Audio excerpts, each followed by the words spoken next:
All right. Welcome back to the AFG update. We're here today with Brawley Adams, one of our newer advisors, not new to the business, but new to our firm. Brawley, why don't you share with us kind of a little bit of background, how you got into the business and how you ultimately joined us? Yeah, so graduated college about 10 years ago, jumped right into marriage, and really my main focus and goal was for us to just make money, start saving, and get my wife through her next level of schooling, which was getting her master's in anesthesia. And so I jumped around to different sales jobs, always liked working with people, solving problems, and naturally those kind of steered me into different sales roles, things like that. And just over the years, I've figured out that I was really kind of just jumping around and chasing the next commission check, chasing the next opportunity in the sales world. I wasn't really creating a career for myself, right? And so I had a mentor through the church that was a State Farm agent.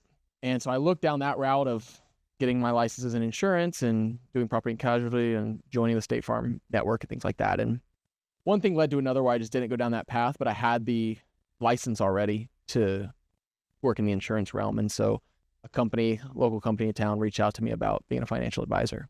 And I didn't know anything about that. Me and my wife really had no experience with working with an advisor in our younger years. So, but it seemed like a good opportunity, and it allowed me to pursue some of the things that I was already good at, which was like sales and working with people and solving problems, right? That's what we do every day. And so did that for, the first 3 years of my career, got fully licensed and kind of just like dove in head first and really just like figured out how I'm going to do this, right? And then, over the time got introduced to AFG and what you guys are about, what you guys trying to grow here with helping advisors grow their own businesses inside the AFG. And so, moved over here and been doing it about 4 years now, and, love every moment of it. Yeah. So No, absolutely. every day I'm learning something new. Yeah. Drinking out of a fire hose. Absolutely. Yeah. So talk a little bit about kind of the advanced education that you're going through. I know you're studying for some exams, and then the type of clients that you're working with. Yeah. So there's obviously a lot of exams to become a financial advisor. You don't have to major in finance to come in this world. And I got through those pretty good. And I still realized that I was missing out on some opportunities in terms of my knowledge base. I had the people skills, I had the drive and work ethic and determination, but I was still missing out on some knowledge things. And I could have just, watched YouTube videos or read some books. But I decided to pursue getting my CFP because planning is a big proponent of how I wanted to run my business, holistic financial planning. And so that seemed to be the next best route. And I'm sitting for my exam in November of this year, which I'm pretty excited about, pretty nervous about, obviously. But for me, it's going to be kind of like a confidence tool that like, hey, like if I can do that, I can do anything, right? Sure. Just kind of the next step to being successful in this business. Yeah, I think the CFP has kind of become the gold standard in our business of kind of universal knowledge, well-roundedness, and overall planning. And obviously a huge accomplishment. I don't think people know really what goes into getting that exam or getting that designation, but the years of service as well as the amount of tests that need to be passed to get it. So that's a huge accomplishment. Yeah, it was a funny story when I started studying for it and laid out this plan to get my CFP. I'm on the board with an organization in Estero, Florida.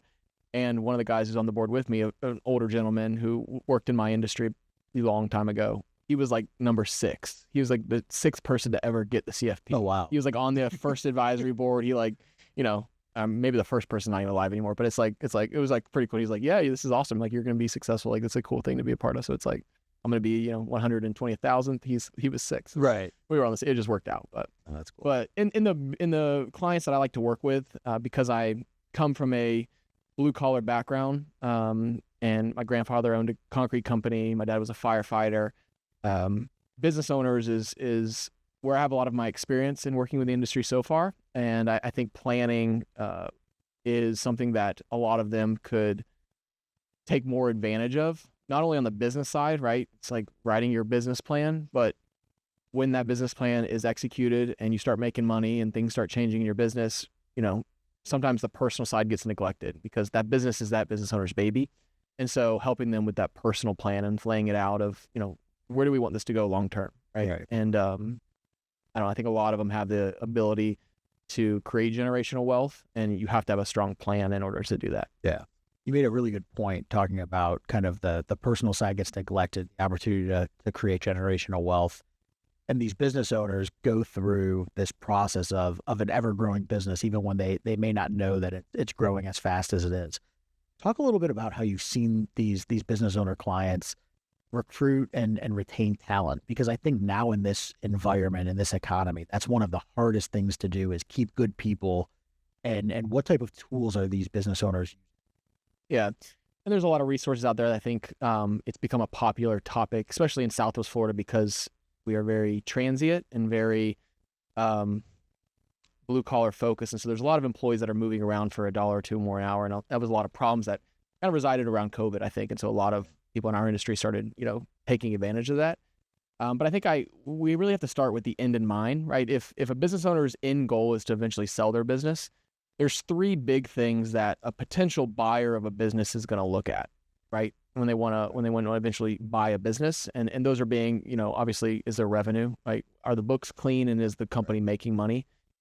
When that business owner steps away and a new buyer comes in, are those employees going to stay and be loyal to the new owner, right? And so making sure that there are recruitment and retention tools in place to keep those owners there, because nobody wants to buy a business and then all the employees leave, right? It wasn't a good investment. Right. And then thirdly, mostly being like, systems in place, processes, procedures that allow the business to keep generating the same amount of revenue year over year, right? You see it in our business with like service contracts or something like that, right? So there are a ton of tools that help with that recruitment and retention of employees. And yeah, it's an important aspect of making sure you're creating longevity with it. Florida obviously recently changed their stance about non-compete agreements, right? And so that was a really strong tool that a lot of businesses used in the past. So you're going to have to get creative now with how you make sure you create longevity with your employees. But ultimately, what I've found to be the biggest factor in keeping employees long-term is having those employees' vision for what they want for their future, whether that's, to have kids, buy a home, buy a boat, retire at 62, whatever it may be, right? There has to be some commonality between their vision and the direction that company is going, right? Absolutely. The moment there's some disconnect or separation or conflict of some sort, Right. they're coming in, they're dropping the keys on the desk, and they're going to, vote with their feet and move to another company. Yeah. Right. At the ground level of just like labor, but also at high level with key executives, right? It's important. Yeah. So we talked a lot about the employees and taking care of the employees. From the owner's perspective, I think one of the things that gets overlooked is whenever they're going to sell their business, like what makes the business attractive? Like what are the things to highlight? Because it's tough to say, okay, all of my employees are going to stay here, I promise. Or or here are the books and numbers are numbers. But what are the things that these, whether they be private equity or strategics, are looking at that are making these businesses attractive, or how do we make them more attractive for the owners? Yeah. If you would have asked me that question a week ago, I'd had a different answer. I interviewed a business broker that I'm working with this week about her process with valuing businesses and going in and buying businesses and selling businesses, things like that. And at first I thought it was just revenue, right? The company's making money, the higher the net profit, the easier it is to sell and the more value, right? Not necessarily true, especially with, some of the businesses we work with down here in the trades where they can be very affected not only by seasonality, but also by natural disasters, right? Hurricanes, things like that. And so she told me that what she sees, and now I agree kind of looking at it long-term, is like consistency of steady growth over time with those businesses, not only in profit, but in debt, in hiring, in customer turnover, customer acquisition, things like that, right? And really being able to segment, hey, we organically grew year over year over year. And yes, there was a hurricane or two that like made that even better or worse, right? Sure.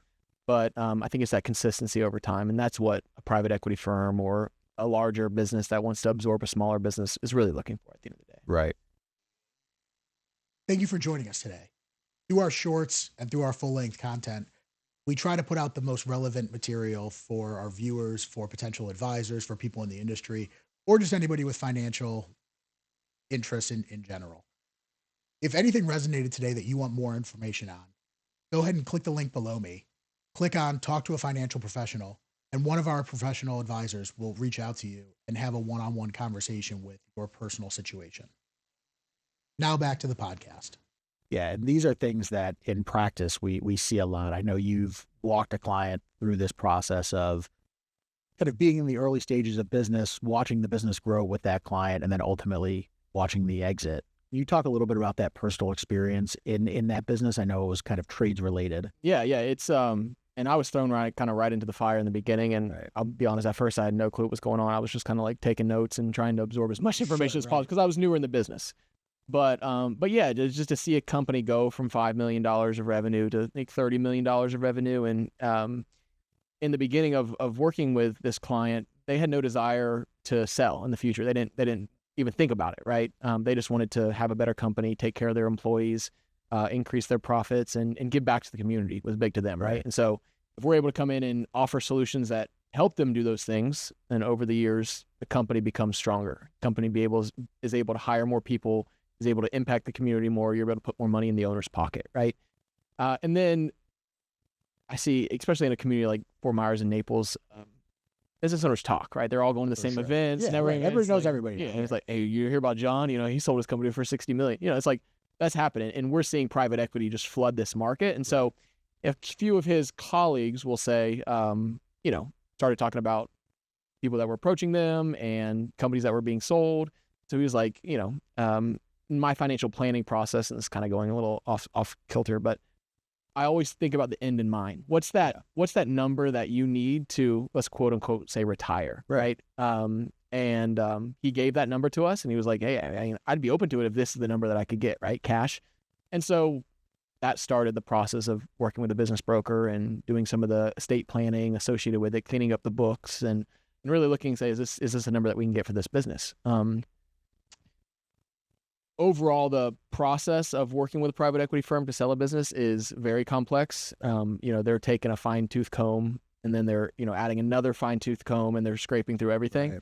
And a lot of lawyers involved. And I think, for this individual, that process was very stressful, but ultimately was able to accomplish and get what he wanted for his business, and feel like his employees and the community was still going to be taken care of, which is important, right? I think that's one of the most important things that goes overlooked is just because the owner exits the company, there's still maybe tens or dozens or hundreds of people that are left behind that don't get the paycheck, but the owner still wants to make sure that they're still in the best shape possible, whether they're staying on through an employment agreement or just the next owner or the private equity group says, hey, this is how we're going to operate, so that things kind of stay status quo. Especially when you're investing so much time in these people, developing your employees and taking care of your employees' families, and right. You have a lot of people you're responsible for. I mean, you experience it, right? Yeah. You're in that position, and so I think it's very strong when you want to say, hey, I will sell, but I need to make sure my employees can be taken care of, right? I'll even take a little bit of less to make sure it goes to the right person, right? There's stories of people like denying bigger offers because they don't want that person to buy because they've heard stories. Right? And that's something, I don't know if we've talked about it on this channel or not, but I walked a client through a very similar sales process, was offered far over what they thought that the business was worth. The new culture wouldn't have been what they wanted. The employees, some of them may have stayed, some of them probably would have been terminated. And ultimately, the cash flow from the business, that the owner decided, I'll just stay on. It's not worth it to take the bigger number to sacrifice kind of what I've built for everybody else and stay on and continue to run the business and navigate a new deal somewhere down the road. But the biggest number isn't always the best number, and especially whenever you build these companies that are treated or feel very much like family, it's not so much how many dollars can I take off the table. It's what is the best situation for everybody and how do I get the most out of it? Definitely. I think there's a shift as well with the age of business owners that are looking to sell their business. So, traditional would say a business owner is getting 65, 70 years old where they want to retire and sell their business. Their options are limited because they essentially need to get out because they need money to live in retirement and go take that cruise that they've been working for 40 years to take, right? Whatever it may be. But we're seeing a lot more younger business owners that are 40, 45 years old that they're going to cash out and they may go back and start another business, put it all into something else, right? Their life, it doesn't really necessarily end because who wants to just golf for 7 days a week and, not have any responsibilities. I mean, down here you see it a lot. It's not for me, but I see a lot of people do it. It seems fun. No, but yeah, no, I get exactly if you don't have a purpose when you wake up every morning, for sure, like you're gonna start dwindling and losing it. So you talked about the business owner that got the paycheck. They got the money, they got the offer, accepted it for the amount that they wanted. But it wasn't easy. There was a lot of due diligence. There was a lot of accounting. There was a lot of things that went into it.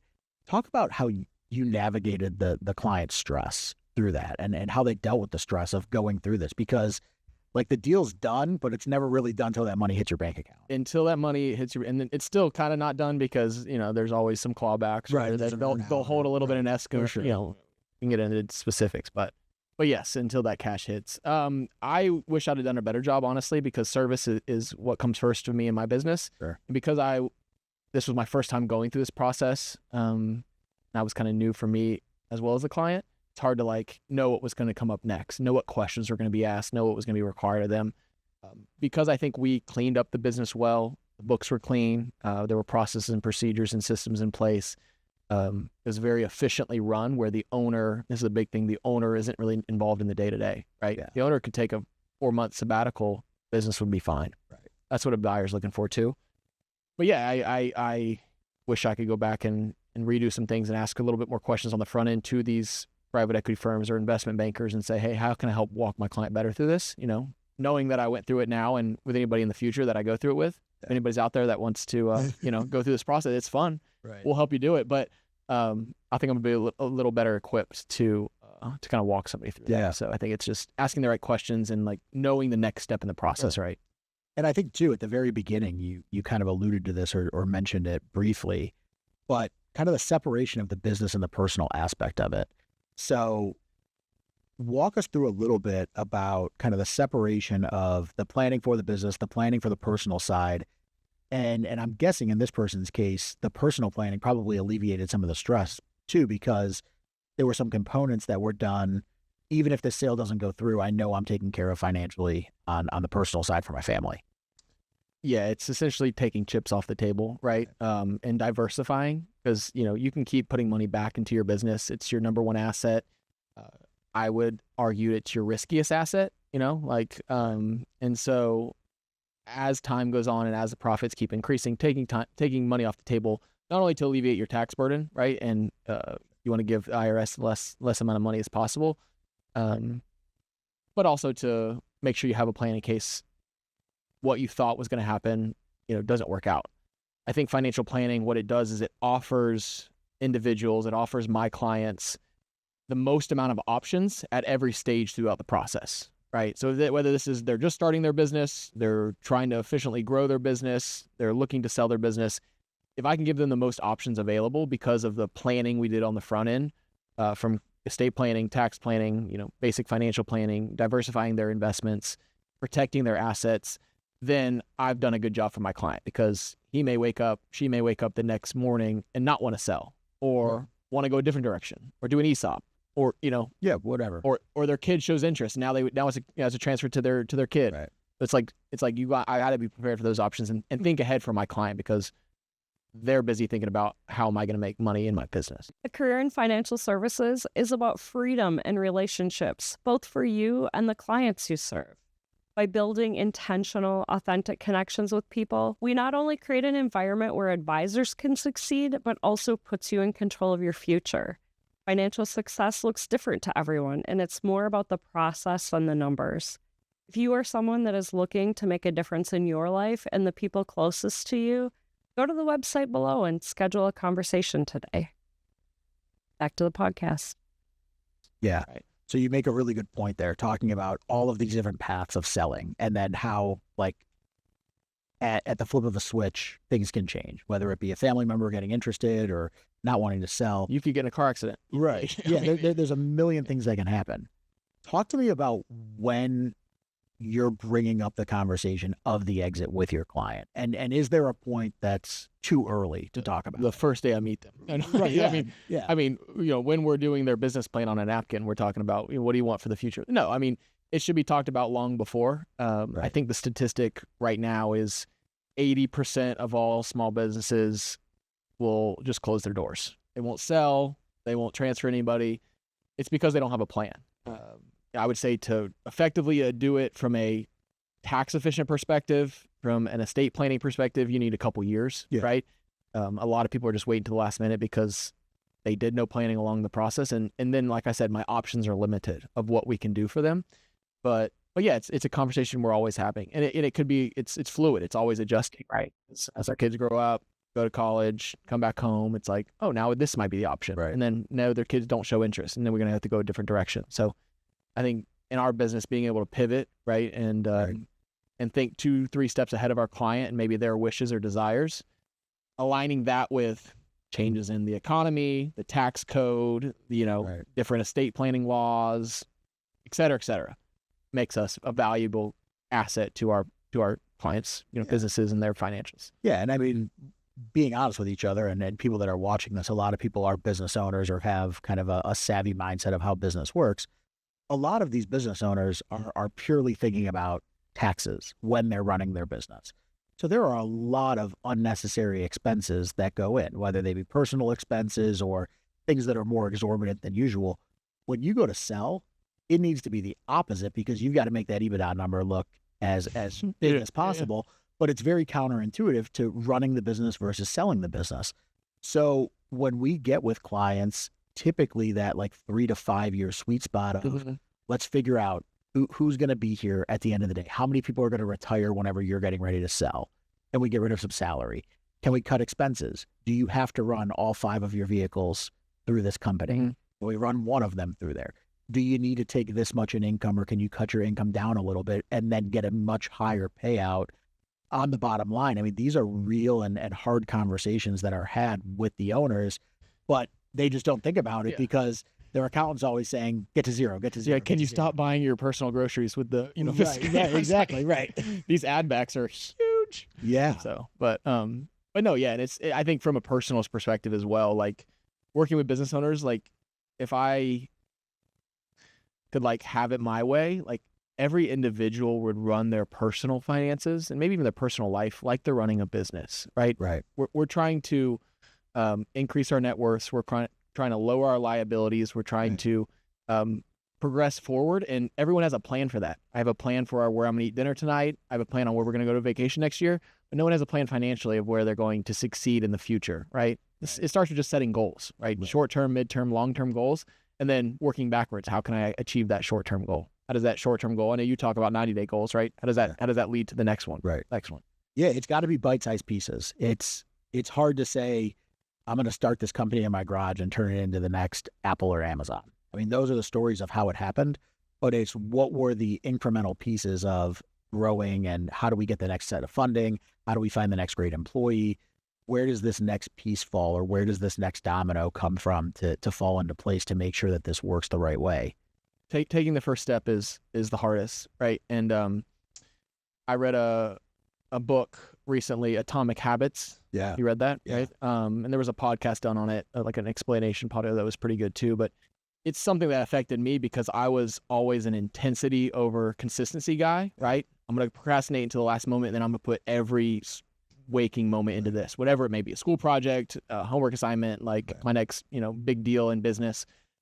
But what really not only builds wealth over time, but creates value in maybe like a business is just consistency. Like you said, showing up every day, making a conscious effort to be 1% better, help one more client. Right. And that's how you're going to ultimately win. It's not about just being intense. So consistency over intensity for sure is going to be huge. I mean, and that's true with anything. Like it's the old adage, like water beats rock every time. Just a constant drip onto Grand Canyon. Yeah, exactly. Onto a massive structure. We'll just erode it and break it down over time. And just the consistent and persistent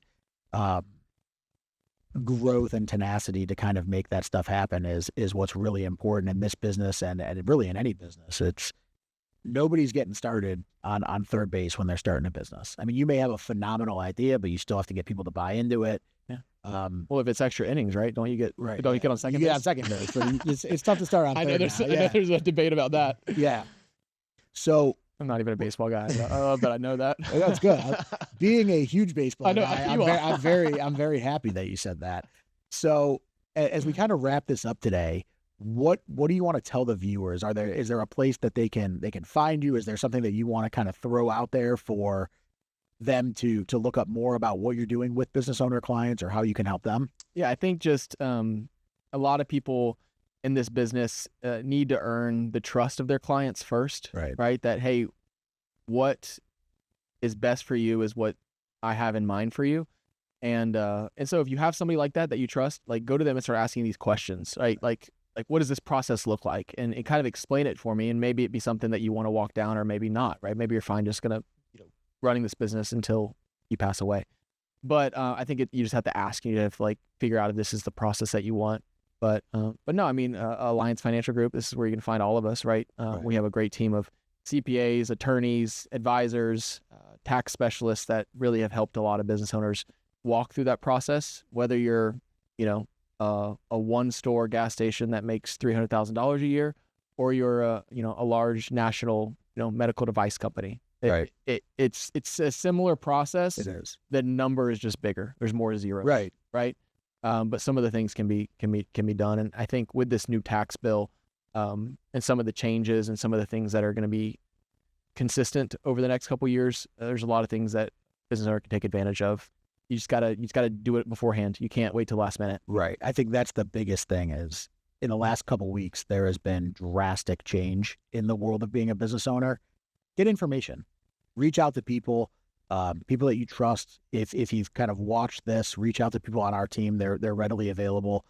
You can like the video and it'll take you to our website. And there's a whole pathway of kind of going down the rabbit hole, depending on what platform you're on, to get to our advisors.